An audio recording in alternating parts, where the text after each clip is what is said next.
Chers diasporaphiles, j'ai un message pour vous. Construisez, bâtissez. Augmentez, ne diminuez pas. Soyez une valeur ajoutée pour la société où vous êtes. Multipliez là où vous êtes. Agrandissez, prenez de l'ampleur de sorte d'être cette communauté forte, respectée et respectable. Nous sommes forts ici. Nous sommes forts ici. C'est ici que je suis fort et c'est ce que je souhaite pour toi. Sois fort là où tu es. Tu es fort ici. Bienvenue sur cette chaîne Diaspora Décomplexée. Frantz Fanon disait, chaque génération se doit de découvrir sa mission, de l'accomplir ou de la trahir.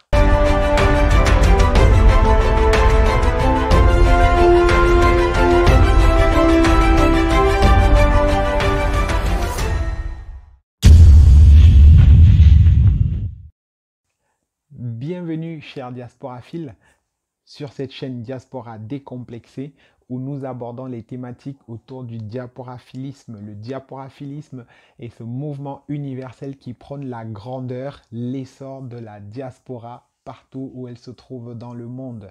Si tu es diasporaphile comme moi, c'est-à-dire une personne qui tient à cœur l'avancée de la communauté noire, alors je t'invite à t'abonner à cette chaîne parce que ici nous abordons de façon décomplexée les problématiques de la communauté et nous essayons ensemble d'apporter des solutions pratiques afin que la communauté soit forte ici.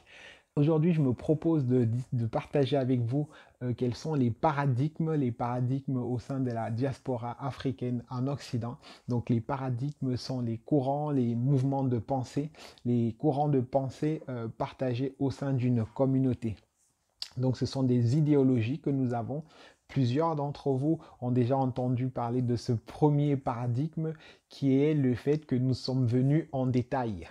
Plusieurs Africains considèrent qu'ils sont arrivés seuls en Europe, ils sont arrivés seuls par leurs propres moyens, donc ils n'ont rien à apprendre ou à recevoir de personne et ils n'ont rien à devoir à personne. Ce qui pousse à développer un esprit d'individualisme, à être solitaire dans ses travaux, dans ses projets et ne faire confiance à personne, surtout pas aux personnes de la communauté. Nous avons ces grosses lacunes-là en Occident, cette lacune de confiance intercommunautaire, contrairement à d'autres communautés d'immigrés, nous avons une grosse difficulté à ce niveau-là. Pourquoi les Africains ne sont-ils pas solidaires ? Pourquoi les Africains ne font-ils pas confiance aux Noirs comme eux? Pourquoi ne sommes-nous pas solidaires? Que ce soit sur le plan relationnel, que ce soit sur le plan business, que ce soit sur le plan sociétal, on trouve très peu d'Africains qui s'unissent pour faire porter leur voix. On trouve très peu d'Africains unis autour de projets, unis autour de business pour accomplir des grandes choses. Nous avons cette difficulté-là lorsqu'on regarde, par exemple, la communauté asiatique. Nous sommes vraiment à la traîne et donc c'est un premier paradigme que je voudrais dénoncer ici et encourager les Africains à sortir de cela. Effectivement, peut-être nous sommes arrivés en détail. D'ailleurs, chacun arrive seul, mais il est important que nous puissions briser cette mentalité-là qui fait croire que nous devons toujours nous battre seuls, nous devons nous accomplir seuls, nous devons tout faire seuls. C'est faux parce que seul, on fait beaucoup de choses, mais à plusieurs, on va plus loin, à plusieurs, on accomplit encore plus de grandes choses. Donc, je veux ici dénoncer ce paradigme de solitude, d'isolation concernant la communauté noire. Nous devons nous unir. Le temps de l'unité est arrivé. C'est une obligation, une urgence pour nous de porter des réflexions communes, d'avoir des plateformes communes, des plateformes d'unité pour pouvoir faire porter notre voix et intervenir dans des institutions qui sont tout simplement sur la scène internationale.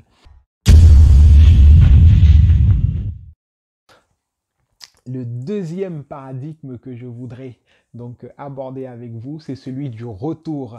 Le retour, plusieurs Africains, lorsqu'ils arrivent en Occident, le fait de voir les autres Africains vivre en mode nous allons retourner bientôt, leur communique cette vision de croire, de penser en fait que le séjour va être court et que d'un moment à l'autre on va tous repartir. Et ben c'est très faux parce qu'on se rend compte que bah, le temps passe, nous sommes toujours là, nous sommes toujours dans ces pays occidentaux, même si nous changeons, même si nous bougeons, nous ne retournons pas au pays, nous sommes toujours en Occident. Donc la location est un réel problème, est une réelle problématique au sein de la diaspora africaine partout en Occident parce que nous avons ce paradigme-là de faire croire que nous ne devons pas nous construire ici, mais nous devons nous construire au pays. C'est pour cela qu'on voit des personnes de la diaspora qui, même lorsqu'elles n'ont pas encore la capacité financière, lorsqu'elles n'ont pas encore lorsqu'elles n'ont pas encore les reins solides, comme on peut utiliser dans les expressions dans nos expressions communes, lorsqu'elles n'ont pas encore les reins solides, elles vont quand même se lancer dans des projets de construction au pays et ne pas aboutir. Donc on a plusieurs maisons, chantiers au pays où les Mbenguis n'ont pas réussi à accomplir, à terminer le projet simplement parce qu'elles n'étaient pas prêtes pour ce projet-là. Et on a plusieurs frères et sœurs dans la communauté ici qui sont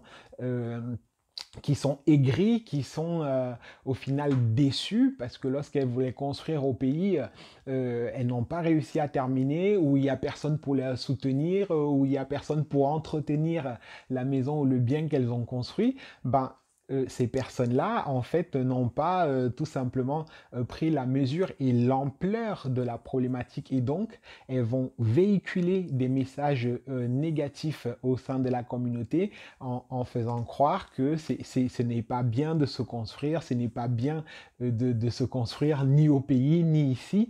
Et finalement, on retrouve des personnes qui sont en situation de locataire pendant toutes les vies. Donc la location, c'est aussi un paradigme que je voudrais dénoncer et que sur cette chaîne, on luttera fort pour que eh ben, le nombre de propriétaires en Occident soit simplement doublé. Aujourd'hui, on n'a que 15% des frères et sœurs de la communauté qui sont propriétaires de leurs biens, donc 85% habitent dans des maisons qui ne les appartiennent pas, habitent dans des appartements des personnes qui appartiennent à d'autres. Mon souhait, c'est que dans 10 ans, on puisse dire que 30%, minimum 30% des Africains sont propriétaires du bien qu'ils ont, du bien dans lequel ils habitent ici en Occident. C'est un objectif que je me donne au moment du lancement de cette chaîne. Je dis que dans 10 ans, je souhaite que 30% des immigrés africains soient propriétaires. Et je voudrais partager ici le troisième paradigme que nous avons au sein de la communauté, idée de gagner un petit peu, voilà, qui n'a jamais entendu au sein de la communauté dit voilà, moi je suis venu juste pour gagner un petit peu, je suis venu juste pour prendre un petit peu. Je ne cherche pas plus, voilà, si j'ai mon petit peu, ça me suffit pour moi et mes enfants, voilà, j'ai un petit peu. Ben, en fait, ça c'est un esprit de pauvreté qui nuit à la communauté parce que ça freine l'entrepreneuriat, ça freine l'idée d'agrandissement et plusieurs vont pas comprendre mon discours parce qu'ils ont déjà ce paradigme bien ancré qui dit que non, il faut juste avoir son petit peu, il faut juste avoir un petit peu, mais ça vient un petit peu, ça vient des fois de l'éducation, des courants que nous avons reçus, soit par voie religieuse ou soit par voie culturelle. Mais dites-vous bien que ceux qui faisaient courir ces mouvements-là, eux, ils habitaient dans des châteaux, des palais, des grandes villas. Eux, ils ne marchaient pas à pied. Eux, voilà, ils avaient des moyens, mais pouvaient communiquer aux populations et communiquer à d'autres personnes, voilà, de rester au plus bas, de rester voilà, dans les conditions de vie dans lesquelles elles étaient. Donc c'est faites ce que je dis, mais ne faites pas ce que je fais.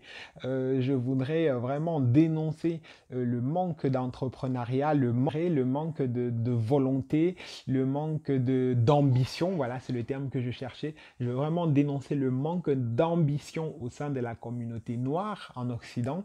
Nous sommes venus certes dans des pays étrangers, mais je voudrais déclarer ici que tout lieu où nous allons peut nous appartenir. Tout lieu où nous allons peut nous appartenir. Il suffit de trouver les stratégies, les moyens, de comprendre le système, comment récupérer ces biens-là. Donc sur cette chaîne, nous dévoilerons des clés de succès, des clés qui permettent d'entrer en possession des lieux où nous sommes.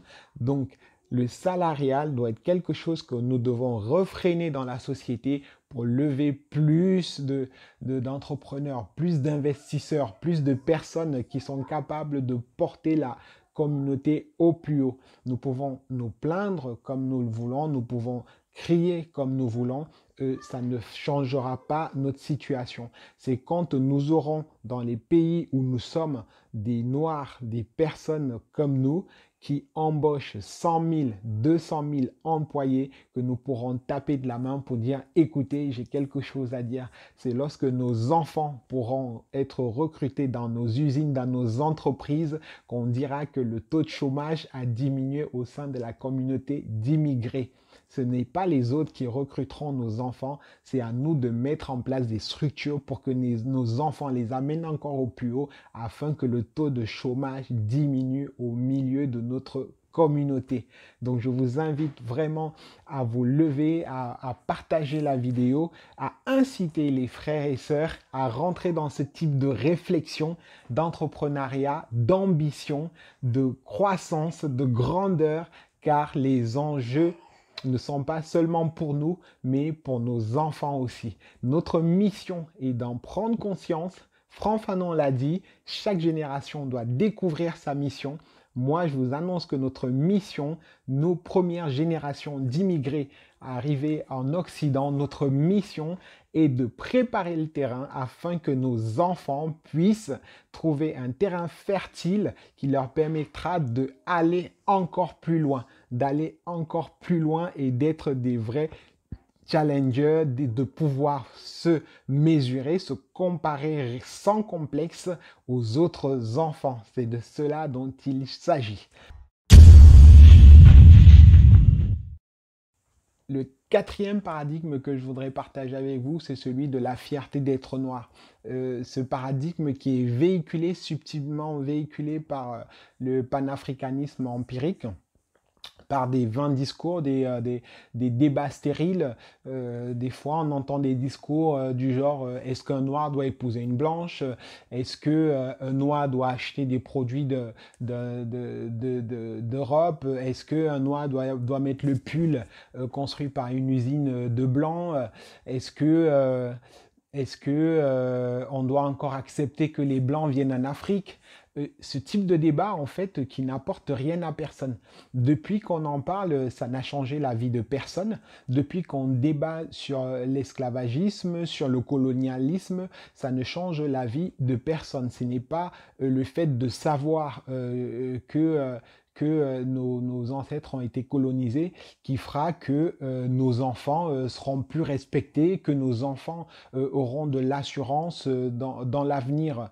Ce qui peut donner de l'avenir et de l'espérance à nos enfants, ce sont nos œuvres actuelles. C'est ce que nous posons comme acte, c'est ce que nous accomplissons aujourd'hui. Donc ce type de débat, en fait, qui portent sur la couleur de peau, les types de débats qui portent sur des valeurs ancestrales, moi je dis stop.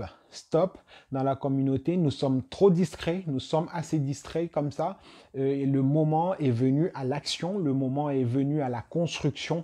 Nous devons, lorsque nous nous asseyons pour discuter, ce devrait être pour trouver des stratégies concrètes pour qu'à un moment donné, les frères dans la communauté puissent dire oui, depuis que je débat, depuis que je change, j'ai je suis passé de cette situation-là à celle-ci. Depuis que je discute et que je débat, oui, mes enfants ont pu évoluer, mes business ont pu progresser, mes entreprises ont pu progresser, je suis plus respecté, j'ai une vision maintenant pour l'avenir. Stop au passé, stop à ce qui n'apporte rien d'efficace. C'est du temps perdu, c'est de l'énergie perdue, c'est de la ressource perdue. J'appelle vraiment les Africains à rentrer dans un modèle de réflexion constructif, dans un modèle de réflexion productif, dans un modèle de réflexion pour l'avenir. Nos enfants nous regardent, nos enfants nous attendent. Je vous appelle à construire des projets. Lorsque les autres communautés nous regardent dans nos différents débats de victimisation, et ils ne peuvent que sourire parce que c'est une perte de temps, c'est une perte d'énergie. Nous nous devons d'être des exemples pour nos enfants et de relever les défis qui sont au devant de nous. Voilà, ce sont ces 4 paradigmes que je voulais dénoncer et partager avec vous. Peut-être vous connaissez d'autres paradigmes, des idées comme ça, des grands courants reçus au sein de la communauté qui nous freinent des fois, qui nous limitent, mais qui sont aujourd'hui dépassés parce que nous voyons que nous avons besoin de nous construire ici, nous avons besoin d'être forts ici. C'est pourquoi cette alternative du diaporaphilisme est proposée pour que enfin nous soyons organisés, efficaces et productifs dans nos débats. Voilà, donc je vous remercie pour votre attention. Partagez le message, partagez le message. Ce message peut être salutaire pour plusieurs, donc je vous invite à partager la vidéo, à inviter les amis à s'abonner à la chaîne pour qu'ensemble nous puissions construire ce beau projet.